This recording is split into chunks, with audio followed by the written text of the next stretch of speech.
bersama Radika di W Channel. Kali ini kita belajar bagaimana menjadi seorang YouTuber dari pemula. Oke, ikutilah kegiatan hari ini. Let's go. Siap, apa kabar? Aduh, seneng banget akhirnya bisa ketemu in person sama teman-teman setelah 2 sesi ini ketemunya via Zoom ya.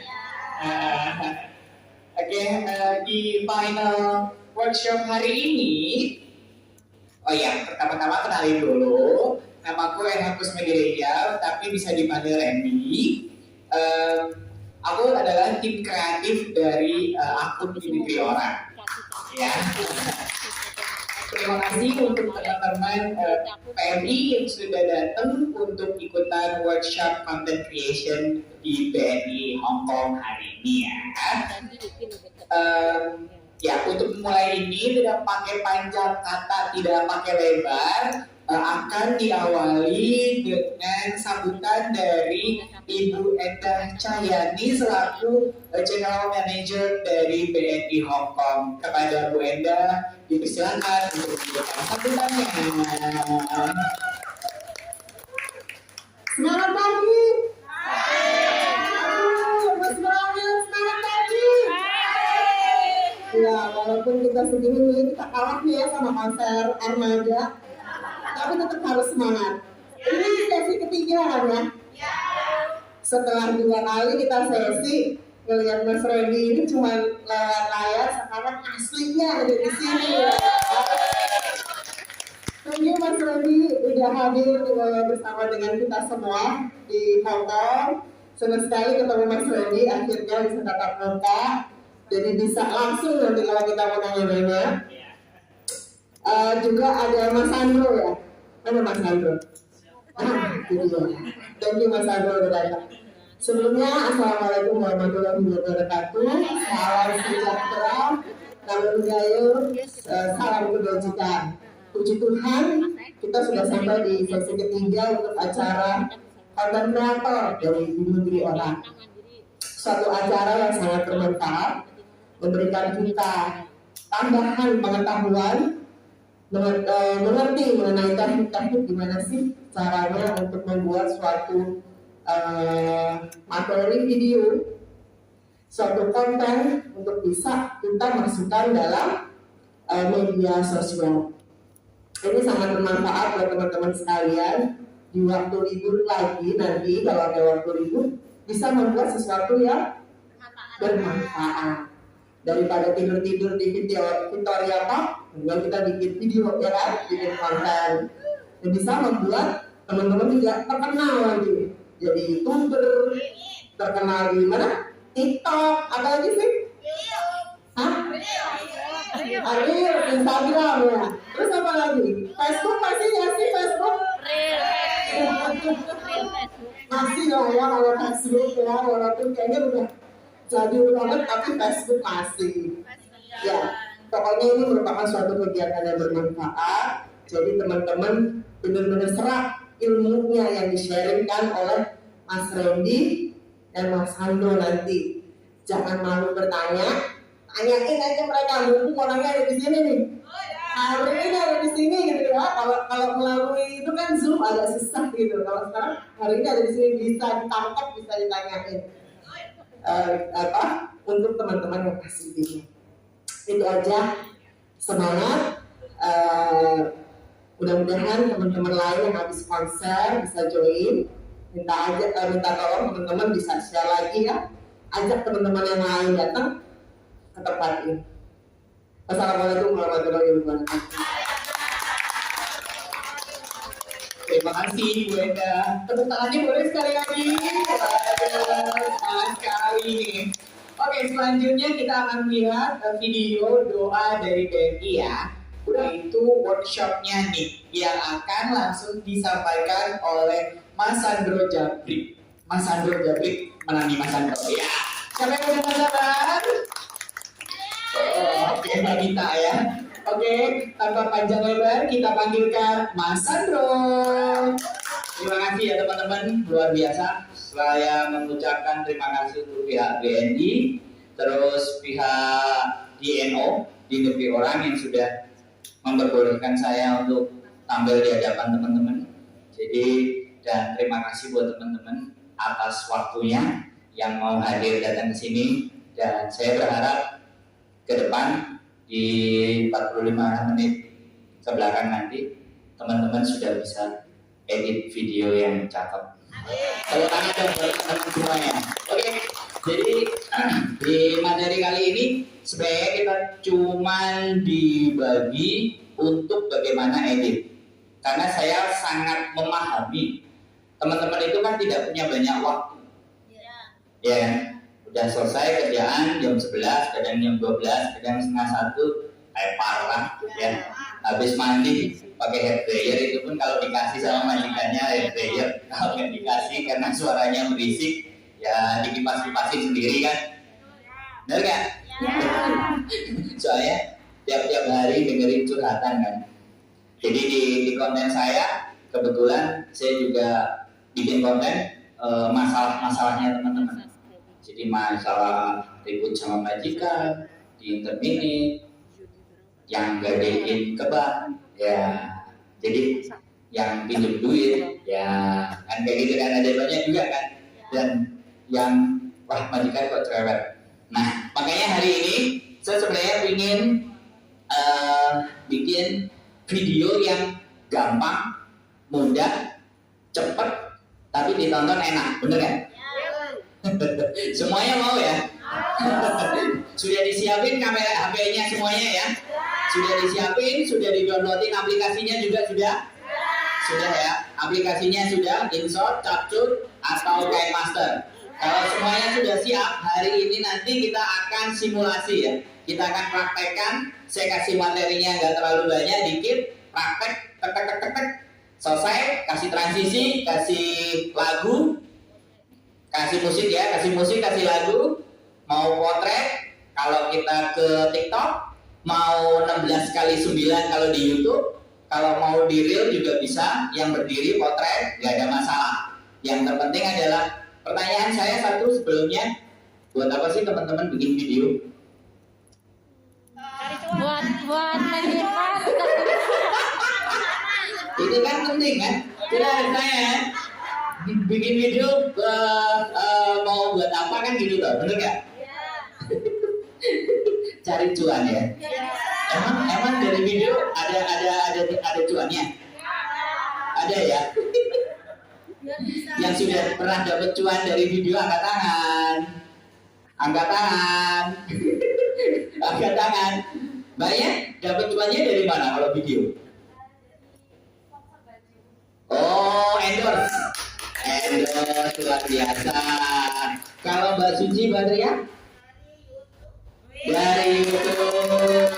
Ada lagi banyak dari YouTube. Dari YouTube dapat. Iya. Luar biasa, mantap ya. Jadi ternyata video juga bisa jadi cuan. Benar nggak? Ada yang tanya? Belum dapat. Oke, Mbak Nahdin yang ini oke. Sip. Oke. Jadi videonya ini udah diputar ya. Ini salah satu yang kita nanti akan bahas. Jadi transisi, kemudian kita bahas bagaimana ini waktu dicepetin, dilambatin, kemudian konten-kontennya bisa kita gabung jadi satu, terus di endingnya adalah apakah video kita itu benar-benar sesuai dengan tujuan kita mencari cuan, benar kan? Mengkonversikan antara video untuk bisa jadi cuan itu butuh effort ya, butuh usaha, butuh energi. Ada yang sudah nonton berkali-kali kok duitnya nggak datang. Yang kayak gini coba angkat tangan.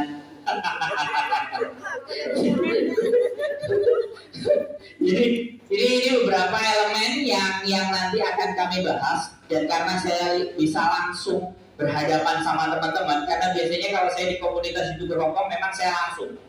Jadi langsung HP-nya saya di dekatnya HP-nya teman-teman, terus tanya ini gimana langsung saya handle kan. Karena ini orang banyak kan nggak mungkin, makanya kita layari di sini. Salah satunya juga bikin video pendek yang seperti ini, kemudian ngobrol-ngobrol kayak gini, ini sudah jadi duit semua ya. Jadi cuannya sudah masuk, sudah dibeliin semua alat dan ABCD. Jadi sekarang pertanyaan saya lagi bahwa sulit nggak ngedit video? Sulit. Butuh waktu yang lama ya, nggak bisa waktu yang singkat ya. Iya. Kalau mau waktu yang singkat mau nggak? Hah? Jadi rahasianya ya, ini salah satu yang kita sampaikan. Saya sebenarnya mau share screen di sini ya, tapi saya harus menghubungkan Bu Nadia. Boleh. Oke, dijelasin ya. Udah bikin video, udah di-upload, tapi gimana caranya biar orang yang tidak follow kita bisa nonton video kita? Yang dilakukan adalah promosi konten videonya. Mau konten apapun, silahkan dipromosikan. Tapi gimana caranya? Next. Nah, aku mau nanya dulu nih sebelum promosi tadi. Biasanya apa sih yang teman-teman lakukan setelah mempublish atau upload videonya di platform masing-masing, mau di Instagram, mau di Facebook, biasanya ngapain? Kalau udah di-upload? Ditonton diri sendiri ya? Gak di-share gitu, atau di apa gitu. Atau ditonton berulang-ulang, ada kan yang kayak bikin story itu ulang-ulang terus sampai kayak bosan. Ya kan? Selalu kayak gitu. Oke, nggak salah. Biasanya emang kayak gitu. Kalau kita udah bikin video, pasti yang nonton kita sendiri. Ulang-ulang kan? Sampai kayak story yang sama 20 kali, 30 kali, padahal udah dilihat gitu. Nah, next. Sebetulnya teman-teman bisa melakukan salah satu yang dinamakan promosi atau promotion. Nah, kenapa promosi ini penting? Karena akan menaikkan traffic. Traffic itu nggak cuma jalanan aja, tapi video juga kita ada yang namanya traffic. Traffic itu apa? Bisa dari viewers, bisa dari reach, bisa dari engagement. Engagement itu dari mana? Dari komen, dari share, dari likes. Nah, itu bisa ditingkatkan dengan adanya promotion. Nah, gimana caranya bikin promotion? Ada di next selanjutnya. Pertama, menggunakan sosial media. Tadi kan videonya di-upload di sosial medianya kan, mau di Instagram atau di Facebook. Udah gitu upload aja. Nah, ternyata itu tuh bisa banget dipromosiin teman-teman. Gimana caranya? Kalau misalkan udah nge-upload IG Reels, itu jangan lupa untuk dipromosiin di IG Story-nya. Di IG Story-nya pakai apa? Pakai linknya. Nah, kalau misalkan YouTube udah naik gitu di YouTube-nya, di YouTube platformnya, sertakan linknya yang bisa clickable, yang bisa diklik sama orang yang lihat story teman-teman. Kalau itu tidak disediakan, mereka males buat lihat. Paling cuma lihat cuplikannya aja. Nah, gimana cara biar mereka gampang? Pengennya gampang kan?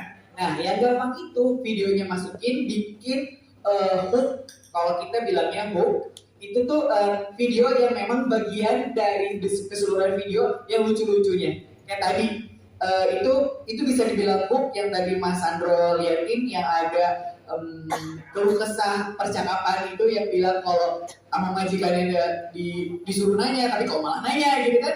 Itu lucu, menarik. Nah, itu namanya video hook, bisa dimasukin ke story. Terus bisa dibilang tonton selengkapnya di sini atau klik link ini. Nah, linknya itu langsung disertain teman-teman. Jadi nanti di sini langsung bisa diklik. Nah, di Instagram bisa kan? Nah, itu salah satu bentuk yang paling gampang, nggak usah bayar. Nah, selain itu juga promosiin bisa di platform lain. Kalau teman-teman nge-uploadnya di Instagram, jangan lupa itu di-share juga di Facebooknya. Kan tidak semua teman-teman Facebook itu follow teman-teman punya Instagram kan? Beda gitu followersnya. Nah, itu juga bisa menaikkan traffic. Siapa tahu followers teman-teman yang ada di Facebook itu nge-share. Nah, itu bisa nge-reach out followersnya atau teman-temannya dari di followers yang di Facebook tadi gitu. Jadi semakin banyak. Nah, itu juga siapa tahu ada yang nge-share juga di Instagram. Jadi kan semakin banyak tuh, ya. Oke, terus ada grup chat. Pernah nggak kalau teman-teman abis ngupload video terus di-share ke grup chat?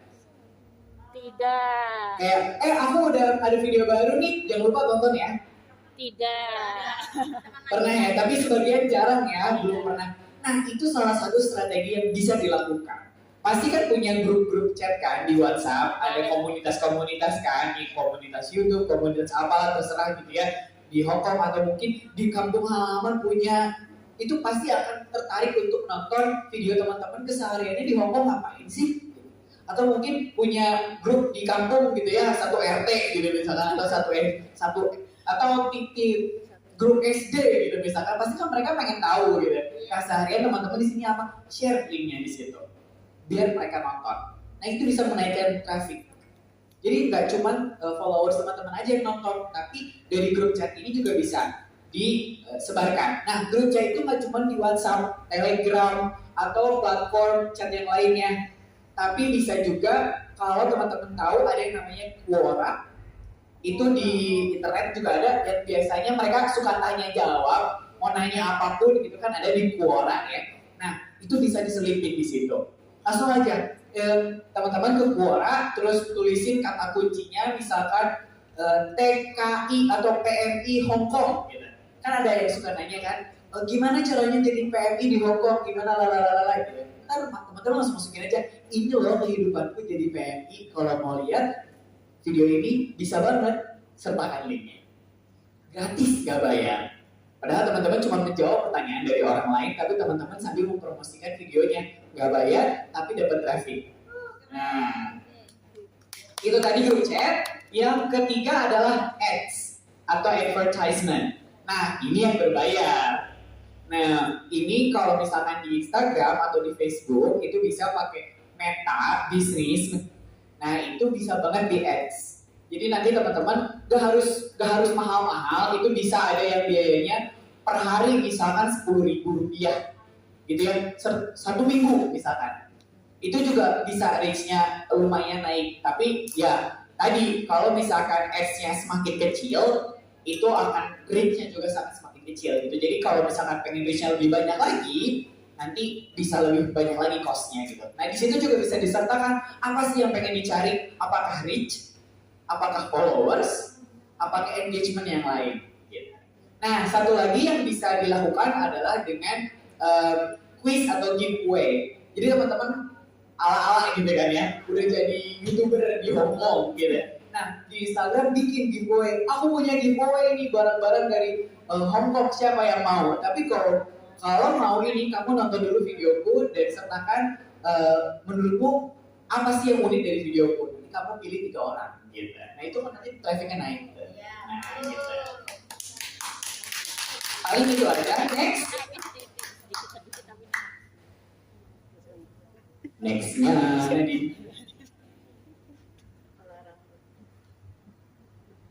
Ya, jangan biarkan videomu tidak ada yang nonton.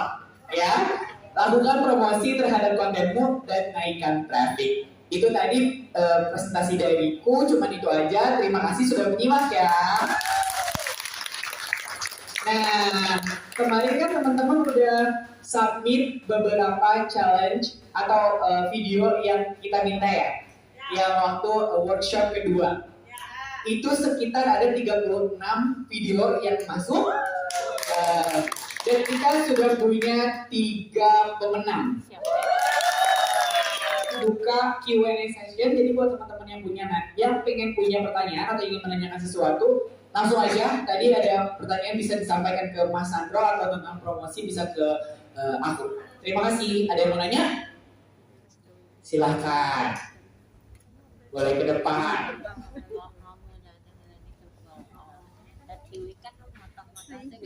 Dengan Mbak siapa?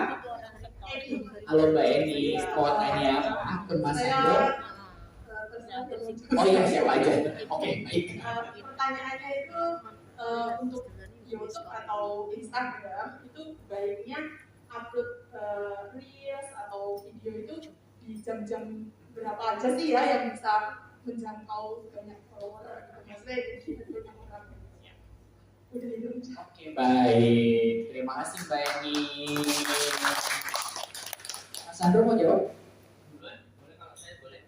Jawab jam-jam berapa? Kalau saya bermain di YouTube sebenarnya ada traffic. Kalau kita buka analitik, itu ada namanya audiens, penonton. Dan kalau kita sudah ditonton lebih dari 100 kali, konten kita banyak, di situ akan dikasih siapa yang nonton teman-teman dan di jam berapa. Itu kalau di YouTube.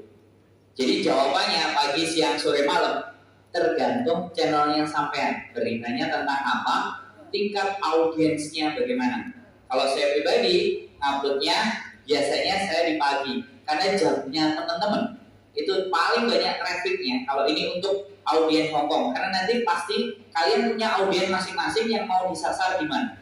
Kalau saya jam 12 siang, 1 siang, 2 siang, sampai jam 3 siang. Selanjutnya jam 8, jam 9, jam 10. Kalau pagi saya jam 8 sampai jam 10. Itu penonton maksimal di channel YouTube saya. Teman-teman bisa belajar trafficnya. Jadi penontonnya itu. Oke, itu jawaban dari saya. Oke, terima kasih Mas Sandro. Coba menambahkan, tadi benar kata Mas Sandro itu sesuai dengan trafficnya, itu bisa dilihat di analytics. Tapi kalau misalkan bingung cara ngelihat di analyticsnya gimana, itu bisa pakai aplikasi juga. Ada untuk penelaahan sosial medianya, itu bisa pakai Hotsuite. Kalau misalkan tahu, di situ ada jam berapa biasanya followers teman-teman itu paling aktif dan di hari apa. Jadi nggak cuma jam aja, tapi nanti ada peaknya nih. Oh, biasanya ternyata hari Minggu jam 7 pagi itu paling banyak. Itu bisa. Jadi emang disediakan. Nah, kalau di Instagram itu tadi tentang Reels, itu bisa dilihat di Insights. Ya, itu ada di situnya. Kalau misalkan kita langsung lihat aja di profil kita, terus profil Insights, itu nanti di situ ada ketahuan tuh jam followers kita banyak itu perempuan atau laki-laki, terus tinggalnya di kota apa gitu, dan biasanya aktif jam berapa, di hari apa, itu langsung kelihatan. Jadi biasakan untuk selalu mengupload sesuatu itu sesuai dengan jam aktifnya gitu. Jadi itu yang akan membuat konten-konten teman-teman itu lebih efektif untuk dilihat gitu. Terima kasih. Buat Mbak Eni ada hadiah spesial dari BNI Hongkong. Terima kasih.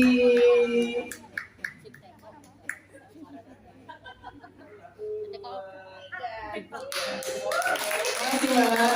Ada yang mau nanya lagi? Bagi dulu. Dengan siapa? Oh, boleh. Ya. Pak Mandro, tadi kan yang saya ngomong itu Namanya siapa dulu Mbak? oh nama saya Serlatifan dari Banyuwangi. Oke. Nah, itu YouTube saya kok sudah ada iklan. Kurang lebih ada tiga konten lah, itu ada iklan. Padahal belum mencukupi standar. Ya. Itu mengganggu nggak Bang? Ya, cuman itulah. Terima kasih. Iklan mengganggu nggak? Ya, mengganggu banget sih. Tapi yang punya platform kan mereka, kita kan naruh. Jadi kebijakan YouTube, sekali lagi saya akan sampaikan gambarannya.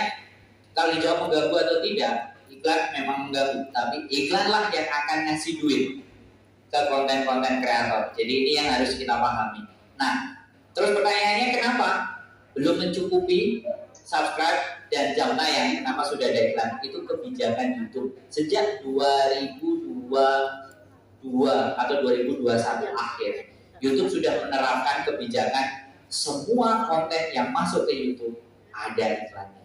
Kecuali ada beberapa, kalau misalnya ada kekerasan, ada yang bunuh-bunuhan, atau kadang sport olahraga yang berantem, atau kecelakaan diupload di YouTube. Kadang-kadang bukan tidak hanya nggak ada iklannya, bahkan konten itu bisa di take down.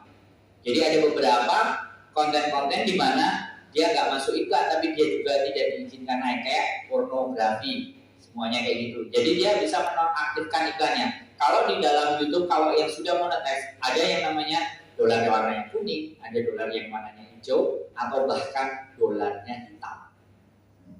Jadi itu pengetahuan kalau kita mainnya di YouTube. Jadi kalau di YouTube, saran saya nggak ada masalah iklan.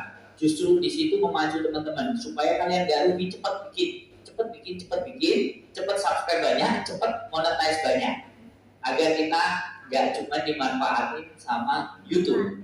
Dulu mungkin kita manfaatin YouTube, tapi sekarang kalau kita nggak benar-benar terjun di dunianya YouTube, ya sudah, kita akan dimanfaatin YouTube, masukin iklan. Jadi nggak ada masalah, tidak ada persoalan, tinggal terus upload. Gitu aja dari saya. Terima kasih. Oh, saya ngasih hadiah. Iya.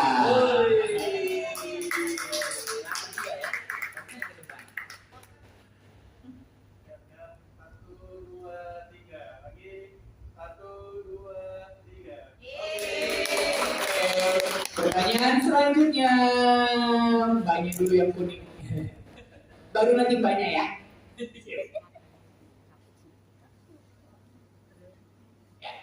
Siapa? Dengan siapa? Assalamualaikum warahmatullahi wabarakatuh. Nama saya Suti dari Cilacap, Wamapa. Pertanyaan buat Mas berdua, siapa yang mau jawab? Kalau kita video YouTube, bagusnya kita kasih deskripsi atau tidak dan apa manfaatnya. Yang kedua, bagusnya kita edit video, kasih volume itu berapa? Terima kasih, Kak. Terima kasih, Mbak. Oh, ini Bang Sandro banget. Oke, pertanyaannya adalah tadi volume yang pertama saya nggak perhatiin.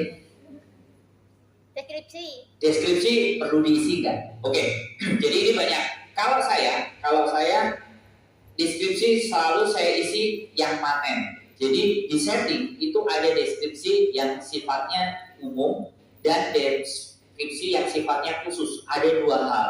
Kalau yang umum kita langsung masukin ke setting, default channel, langsung di situ akan kita satu kali kita taruh di situ, maka setiap video kita deskripsinya akan muncul. Tinggal kita pada saat setelah upload kita tambahin temanya apa. Di konten yang kali ini temanya apa.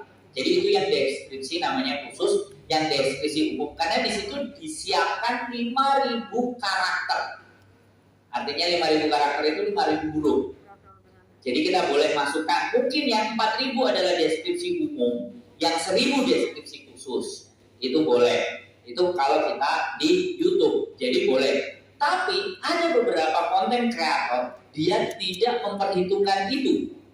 Karena sekali lagi ketika kita belajar algoritma YouTube, kadang semakin belajar semakin mumet. Makanya solusinya apa? Go ahead. Udah lempar konten.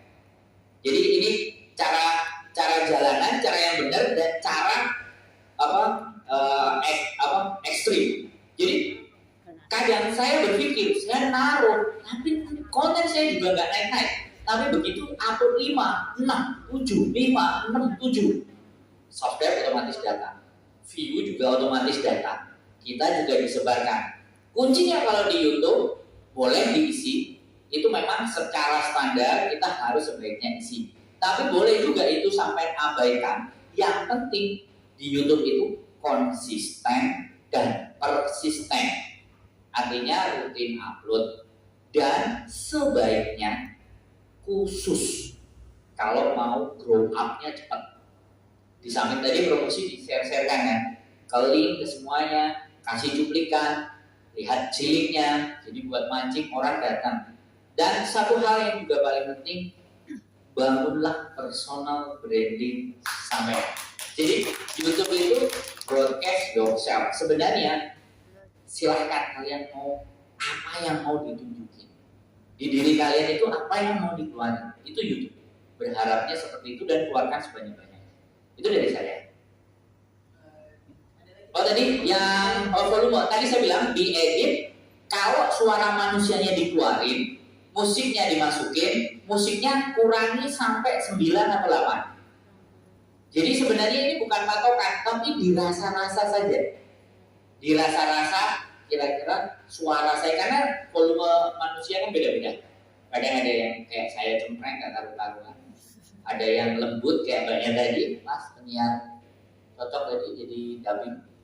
Boleh nanti kapan-kapan bikin acara siaran radio tentang curhatan teman-teman. Nah, suaranya kayak gitu tuh, agak desa-desa gimana gitu ya. Jadi apa namanya, Suara itu tergantung, tapi kalau saya patokannya biasanya di angka 98 musiknya. Karena suaranya manusianya kan kita nggak bisa frekuensinya. Tapi kalau musiknya itu sudah pasti ada ukurannya dia. Jadi di volume, diklik, kemudian diturunin sampai kalau di ya. Kalau di Ken Master atau pencapcut kemungkinan nggak jauh beda. Diturunin dirasa-rasa cocok, oke, pas, yes. Itu jawabannya siap. Ini hadiahnya belum lagi. BNI murah ya, dikasih hadiah, murah hati banget, dikasih banyak hadiah. Foto. 1, 2, 3. Sekali lagi 1, 2, 3. Ya. Iya. Bener, kalau BNI pasti, makanya datang ke acaranya BNI. Oke, pertanyaan selanjutnya, Mbak, silakan. Ya, dengan siapa? Perkenalkan, nama saya Diana, izin bertanya. Saya mau nanya, khusus YouTube ya. Waktu itu saya sudah berhasil monetisasi.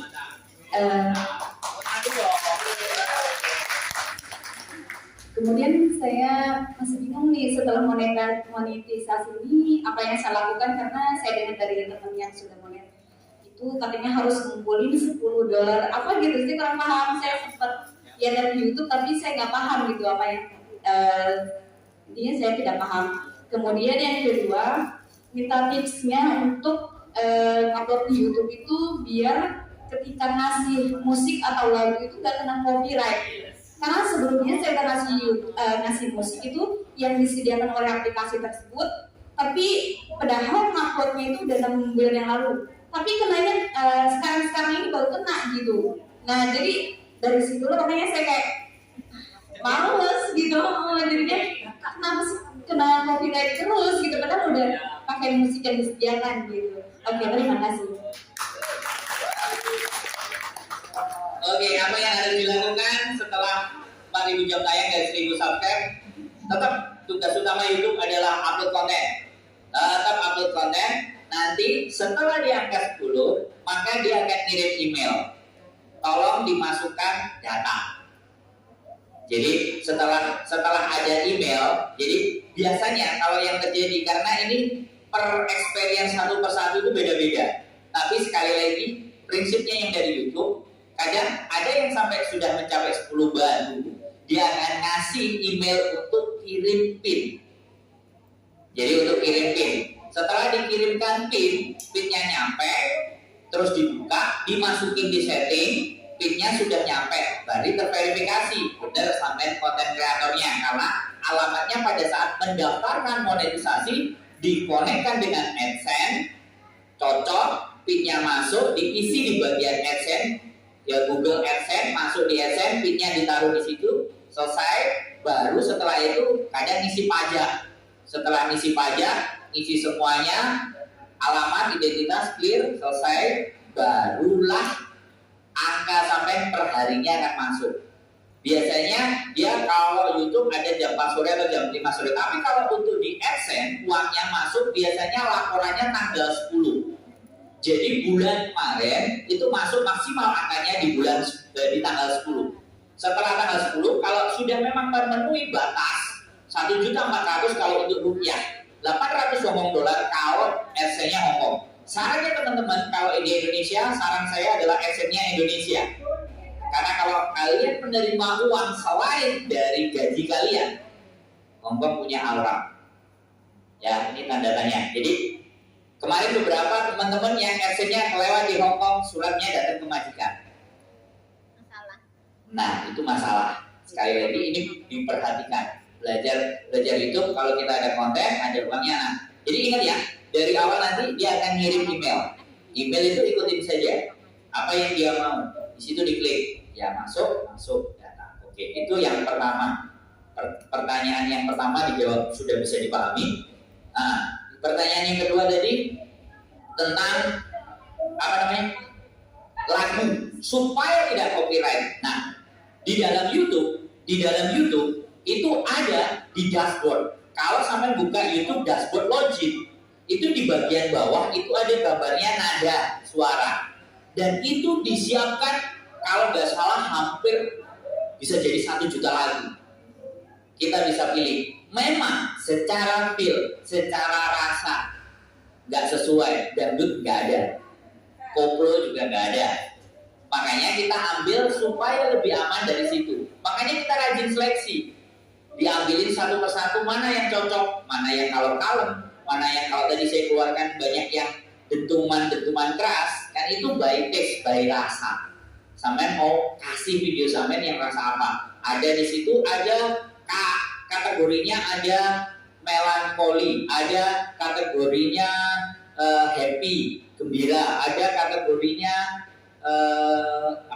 bonanza yang kayak musik Amerika Latin, ada yang karakternya rock, ada yang karakternya slow, ada yang pop, ada yang jazz, banyak banget. Tinggal di download, diklik di ujung bawah kalau pakai HP, ini sudah saya keluar tadi zoomnya, di bagian bawah diklik download. Setelah di download, sampai cari di file. Kalau bisa, biasanya kalau sampai sudah punya Einshot, langsung masuk musik, import, di situ keluar. Sangat sederhana sekali. Jadi untuk musik, saya sekali lagi tidak menyarankan untuk ngambil dari luar. Kalau teman-teman sekarang kan ada yang marak itu DJ remix, kan ada DJ jeduk ABCD. Nah, kalau itu merasa boleh dipakai, boleh. Terus tadi sampai bilang, hari ini masukin 3 bulan buat copyright, tidak langsung. Jangankan kan yang begitu. Hari ini saya upload lagunya, 5 tahun lagi di copyright ada.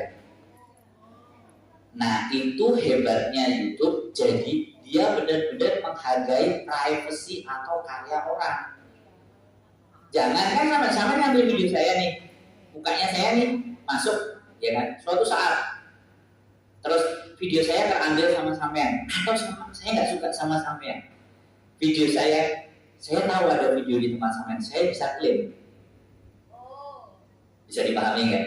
Nah ini agak ribetnya cara bermain di YouTube. Jadi menurut saya feel free saja kalau acara rame-rame kayak gini nggak ada masalah. Cuman kadang-kadang ada juga kan yang share video, satu video dibagi rame-rame. Wah ini jawaban saya merendam kemana-mana ya. Nah jadi pelajarannya tanyanya cuma copyright, merendernya kemana-mana ya. Kalau udah kado pegang ini nggak terkontrol. Jadi itu ya Mbak. Jadi kalau copyright ambil dari situ aman, boleh, aman. Kalau mau yang DJ remix silakan, tapi kalau copyright kan gampang tinggal diganti. Masalahnya kalau ternyata misalnya kita kena copyright bisa dibetulkan. Dan membetulkannya sebaiknya jangan setelah monet, sebelum monet semua dibersihkan copyright. Karena nanti biar monetnya lempeng. Ya, karena kalau kita sudah membiasakan dari awal ambil dari situ, maka kita nggak akan main-main. Itu banyak. Oke, ada. Itu jawaban dari saya. Pertanyaan oke. Hadiahnya Mbak. Hadiahnya Mbak. Ini ada pertanyaan kasih hadiah ya. Lama-lama hadiahnya tabungan ya. 1,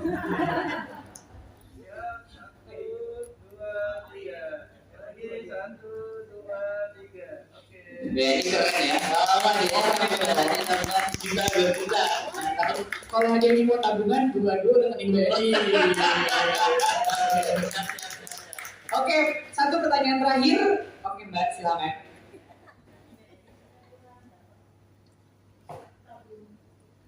Monggo. Oke, terima kasih. Perkenalkan nama saya Renia. Untuk simpel aja ya, Mas Andro mau tanya soal penambahan musik dalam pembuatan video itu ya. Kan Mas Andro tadi musiknya itu antara musik pertama yang sama yang kedua itu berbeda kan? Musiknya itu nggak sampai habis gitu ya. Terus seumpama pakai musik yang pertama tadi sama itu gimana? Berpengaruh nggak?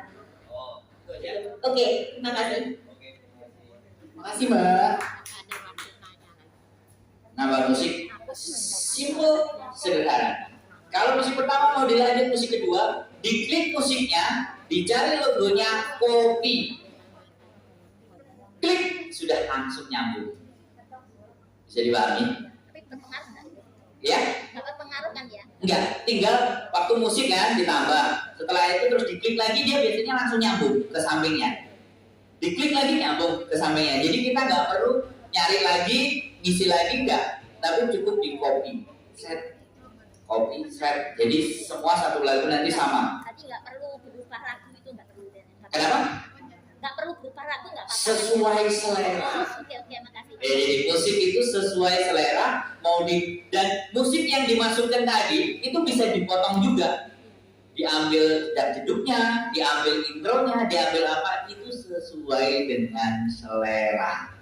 Jadi itu jawaban dari saya. Ada lagi mungkin? Buat hadiah lagi Mbak Rena dapat tumbler. Difoto dulu. Siap. 1, 2, 3.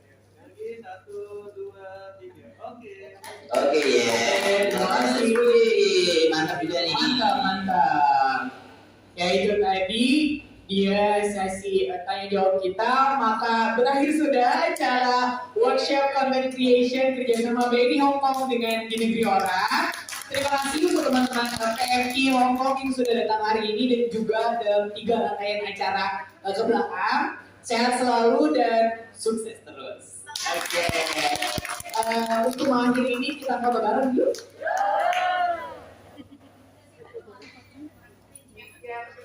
Paling mahal.